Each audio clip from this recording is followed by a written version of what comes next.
Mon pronostic le plus sûr concernant le match Real Sociedad-Manchester United sera posté ce jeudi à 20 h dans mon canal Telegram, lien en description et en commentaire épinglé. Bonjour à tous, j'espère que vous avez la forme en cette semaine de 8e de finale aller de Coupe d'Europe. Après avoir pronostiqué dans la dernière vidéo les matchs de Ligue des Champions, on s'apprête à pronostiquer l'Europa League avec un représentant français, l'Olympique Lyonnais, qui se déplace à Bucarest, un adversaire piégeux qu'on avait déjà abordé dans les dernières vidéos de Paris Sportif. C'est parti pour les pronos. On commencera avec l'AZ Alkmaar contre Tottenham, un match assez équilibré sur le papier entre une équipe de l'AZ Alkmaar extrêmement performante à domicile qui a marqué 12 buts en 5 matchs et une équipe de Tottenham qui tient la route en Europa League avec un parcours plus que satisfaisant, se qualifiant directement pour les 8e de finale. C'est un choc intéressant où sur ce match aller, l'AZ Alkmaar peut réellement poser des problèmes à une équipe de Tottenham qui n'est pas assez fiable cette saison pour être jugée comme un favori solide. Plutôt que de partir sur une victoire de Tottenham, j'envisage à mon avis un match avec des buts et je vais prendre les deux équipes marques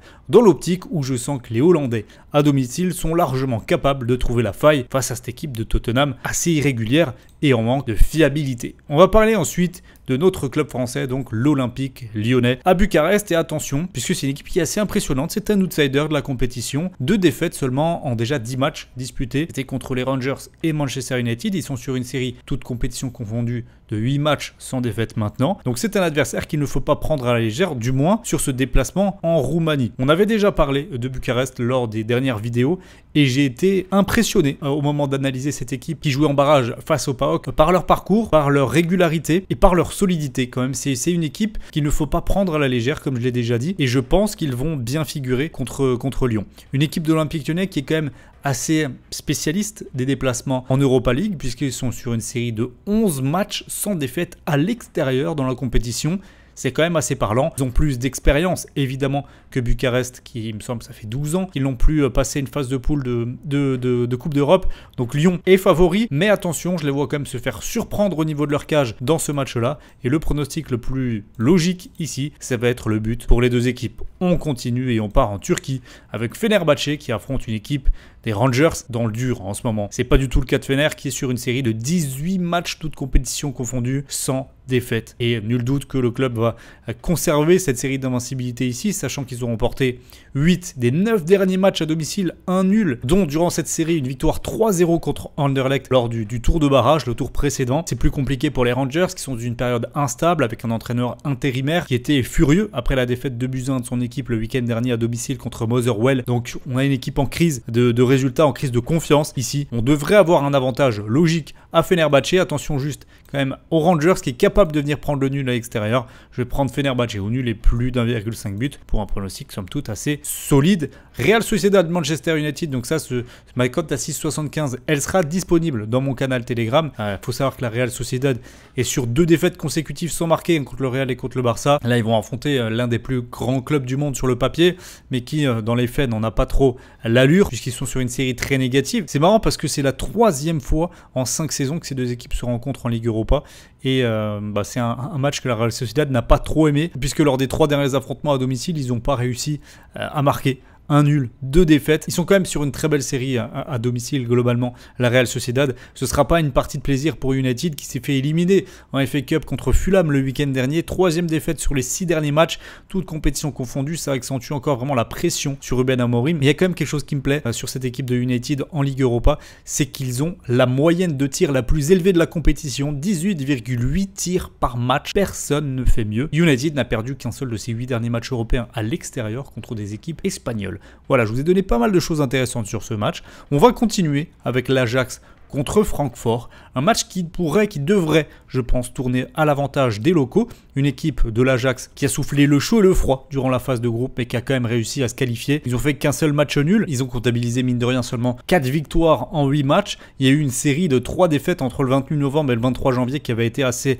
inquiétante, où ils avaient même perdu en Lettonie. Il y a eu quand même quelques succès plus qu'intéressants à domicile cette saison, 4-0 contre Beşiktaş, 5-0 contre le Maccabi Tel Aviv, 2-1 contre Galatasaray. Le véritable revers adversaire embêtant qu'on peut voir durant cette phase de groupe, c'était contre la Lazio, 3-1 à domicile, mais la Lazio qui était vraiment d'un très très gros niveau sur la phase de groupe. De l'autre côté, à l'extérieur, eh bien, c'est là où il y a eu les résultats négatifs cette saison en Ligue Europa de Francfort. Ils ont perdu 3-2 à Lyon et ils ont perdu 2-0 à la Roma. C'était d'ailleurs les 2 derniers matchs à l'extérieur. Avantage Ajax, je pense, sur ce match-là, sur ce match aller. Le nul reste également une possibilité. Je pense qu'il faut sécuriser ici avec un pronostic Ajax ou nul. On continue avec Bodo Glimt contre l'Olympiakos. Bodo, l'une des très très belles surprises clairement de cette Europa League, qui était en barrage, qui ont éliminé le FC Twente, le club néerlandais. Ils n'étaient pas favoris. Ils l'ont fait face à une équipe de l'Olympiakos qui a très très bien performé durant la phase de groupe. Une seule défaite, c'était lors du premier match 2-0 à Lyon.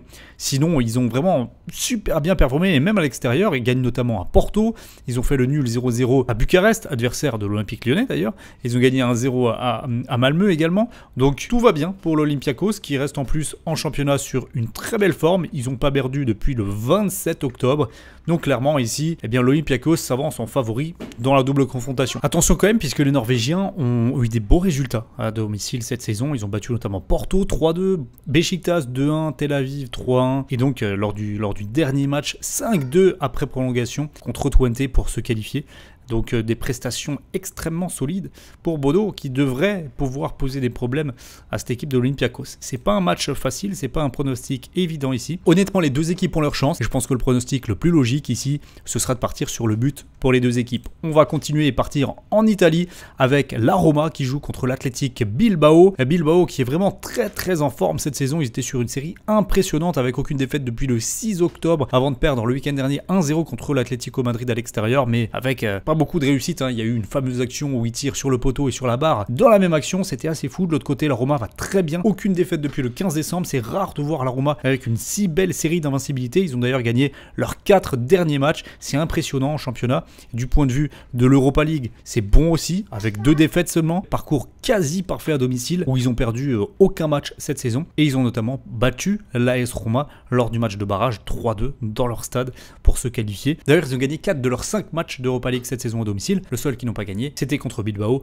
1 partout. Score final le 26 septembre, c'était la première journée avec Dovbyk qui avait ouvert le score à la 32e. Paredes avait égalisé en fin de match pour les Basques. Ça promet un affrontement encore une fois très serré entre les deux équipes. Je ne sais pas si chacun des deux clans va réussir à marquer. En tout cas, je pense que le pronostic le plus logique à prendre ici, c'est Roma au nul et moins de 4,5 buts dans la partie. On va terminer avec le Viktoria Pilsen contre la Lazio, qui est peut-être l'un des huitièmes de finale les plus déséquilibrés, puisque sur le papier, on a une équipe de la Lazio qui surperforme cette saison, qui sont quand même impressionnantes de la part des Italiens, qui ont perdu un seul match d'Europa League. C'était le dernier où ils ont totalement fait tourner 1-0 à Braga. Sinon, ils avaient démoli la concurrence, clairement, c'était très impressionnant. Ils ont battu 3-1 l'Ajax, 3-1 la Real Sociedad, 2-1 Porto, 4-1 Nice. Bref, franchement, un parcours extrêmement solide. En championnat, c'est un peu plus décousu, mais globalement, c'est vraiment pas mal. Il reste sur 5 matchs sans défaite actuellement. De l'autre côté, Pilsen, assez irrégulier en championnat, c'est pas si dominant que ça.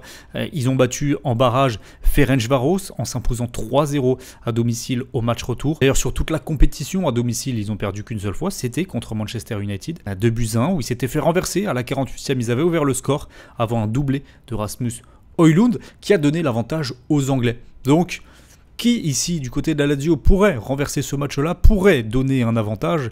Peut-être Pedro, l'homme en forme véritablement cette saison, du côté de la Lazio. Peut-être, en tout cas, ça va pas être un match si facile que ça pour la Lazio, qui a quand même un avantage. Je ne les vois pas s'incliner à l'extérieur. Je vais prendre Lazio au match nul et moins de 4,5 buts dans la partie. Voici donc tous mes avis pour ces matchs d'Europa League, sauf Real Sociedad Manchester United, qui sera donc ma grosse confiance et ma grosse cote, disponible dans mon canal Telegram, posté ce jeudi. Rejoignez-le, le lien est en description et en commentaire épinglé. Merci à toutes les personnes qui ont été dans cette vidéo. Et ceux qui sont encore là, mettez un gros pouce bleu, un gros like, c'est très très important pour la chaîne. Merci à tous ceux qui vont penser à le faire et nous on se retrouve très vite pour de prochains pronostics.